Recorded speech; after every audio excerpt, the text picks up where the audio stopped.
Hi everyone, and welcome back to the second video in a three-part series that will show you the best way to use an annuity in retirement. As we talked about in the first video, this retirement income planning strategy is flexible, guaranteed, profitable, low cost, and keeps you in control. I'm your host, Brian Anderson, coming to you from my office in Northwest Montana. In the first video, we talked about the 5 keys to retirement planning. A solution that protects your assets while preserving your options will address these 5 things perfectly for you and position you to take advantage of the markets when they're up, but not take losses when they fall, all the while taking the income you need to be comfortable and leaving you in control of your assets the whole time. Sounds pretty nice, right? Let's put these 5 keys into use by analyzing the most common retirement solutions and see how they score. Here are the common retirement income solutions and the options you have. The first is market-based investment portfolio, diversified holding of various securities like stocks and bonds with a planned systematic withdrawal for income. It's kind of like keeping everything you had that got you to this point in the first place. Next is the insurance industry's traditional answer to the issues of market-based investments. That was the single premium immediate annuity, or SPIA.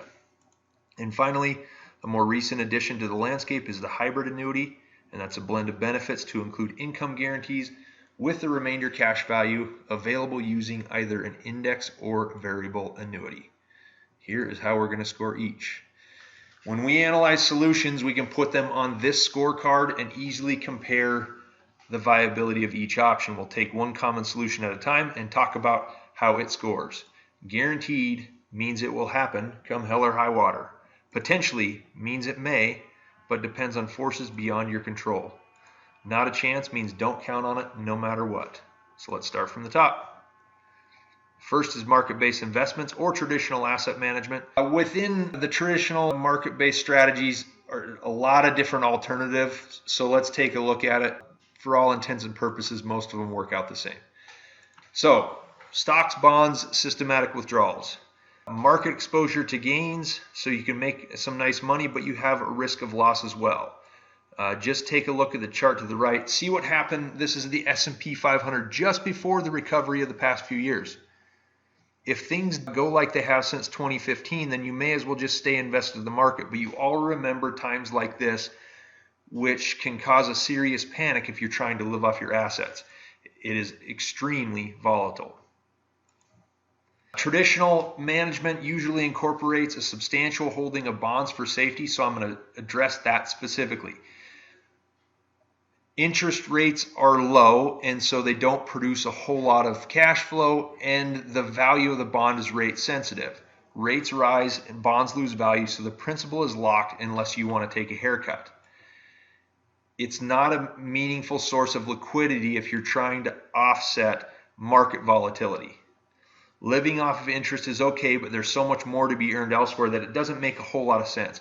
Wade Pfau agrees with us. He's kind of the best source for unbiased information about retirement planning. He is a researcher and academic author who writes about it, studies it. He does not make money selling anything. He is just in it for solving the problem. So market-based investments with your stocks, bonds, and systematic withdrawals. Lifetime income, potential to have it, potential to run out, or might most likely have to at least reduce withdrawals at some point. Volatility goes without saying. No one can avoid it. You've got market risk on one side and interest rate risk on the other. Inflation. This is a big question mark as well, and it depends on the sequence of returns. If you have big losses early in retirement, you have an extremely difficult challenge in getting back to your basis and growing from there, which is what you need to do. So that's a major risk. Same thing with inflation. It just depends on your sequence returns and how well your investment performs. Rates need to be steady as well. Otherwise, you're locked into a loss position. And legacy, for the same reason, it all just depends. A lot of question marks. And really, I guess if you have a pile of money, then it doesn't really matter. Common solution number 2, single premium immediate annuity. Send money to an insurance company and they send you monthly checks for life. This is often used in conjunction with traditional management to add a little bit of stability to market-based investment. Lifetime income annuity. Buy once and get paid forever. Die early and an insurance company wins, live forever, and you win big. It's the highest guaranteed payment available. Once the contract begins, you got no more access to the money except the monthly payments. The big issue is timing, and the age when you buy is the critical issue. Most people getting into retirement are not old enough to truly capitalize on the power of an immediate annuity. So the immediate annuity scores as follows. Guaranteed forever income, absolutely. Safety and no risk of loss. Insurance companies are the most stable, strongest financial institutions that exist. Combating inflation, no, it's a locked payment. Inflation adjustment payments only cost you more. We did a specific example in the first video. That's not there. Control and flexibility, nothing of the sort. Locked payments again. Legacy, not really. A few options give you the chance to receive your basis at a minimum, but after 15 to 20 years, your return is only 0%. And so in most cases, there's nothing left. Common solution number 3, the guaranteed lifetime withdrawal benefit. It's a popular product, comes in many variations. It started in about 2005 because people had a real problem with the inflexible nature of immediate annuities. So you get the guaranteed income with the promise of asset control. Variables are sold by asset managers, index are sold by insurance agents. There's a big difference between the two that can be discussed on an individual basis, but for purposes of this illustration, they are one and the same. Most people coming to Annuity Straight Talk have already seen some form of this, and a lot of people call it a hybrid annuity. In fact, almost everyone we work with has seen promotional videos from others online or at dinner seminars and just come away a little over optimistic and confused, but they all say, hey, there's something about this that I like, and they want to know more. I've gone into detail elsewhere, so you can look into that if you like more info on exactly how they work. In addition to this presentation, I send out a weekly newsletter that answers a lot of these questions. You can check that out or just give me a call and I can add the comparison to any analysis I do for you.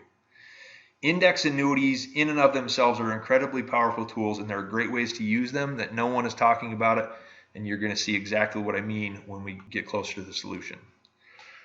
Let me say one thing, that the way everyone is promoting index annuities with income riders is fairly misleading.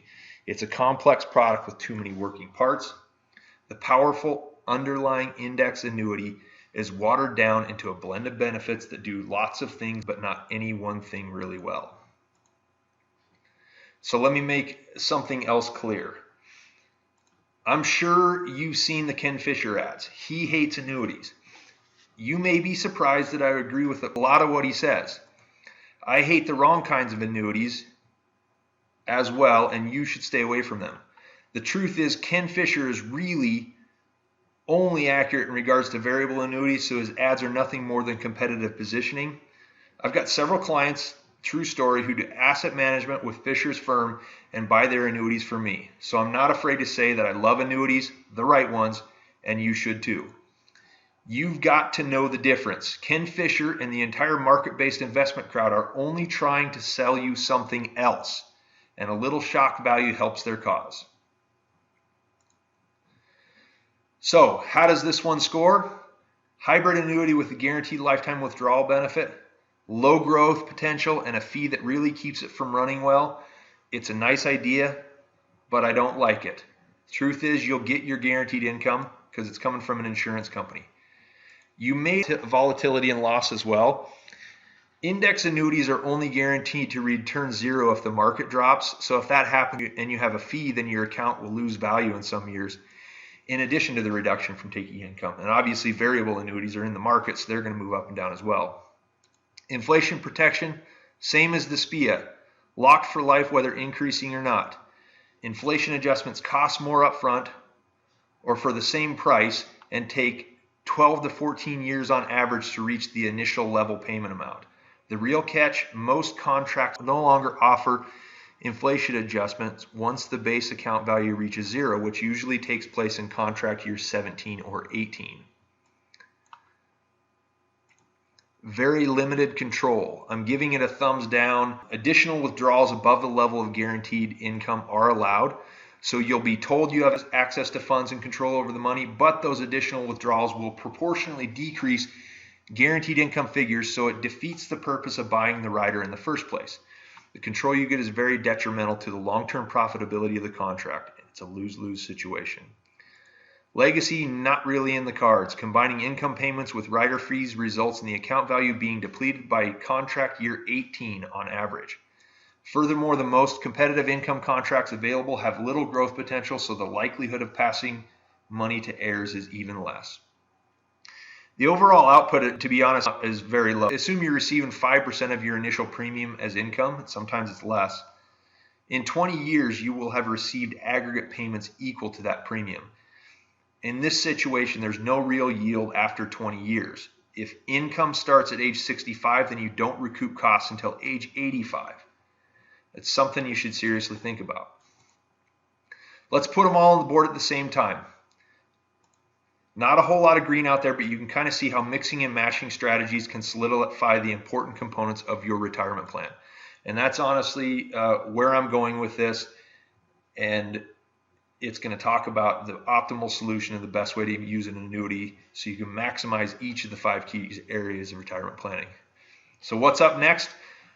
I'm going to jump right into the ideal solution that proves the best way to use annuities in retirement and how it nails each of the 5 key areas. I'm going to show you some great case studies. You're going to want to stick around and watch this, so I'll see you in the next video.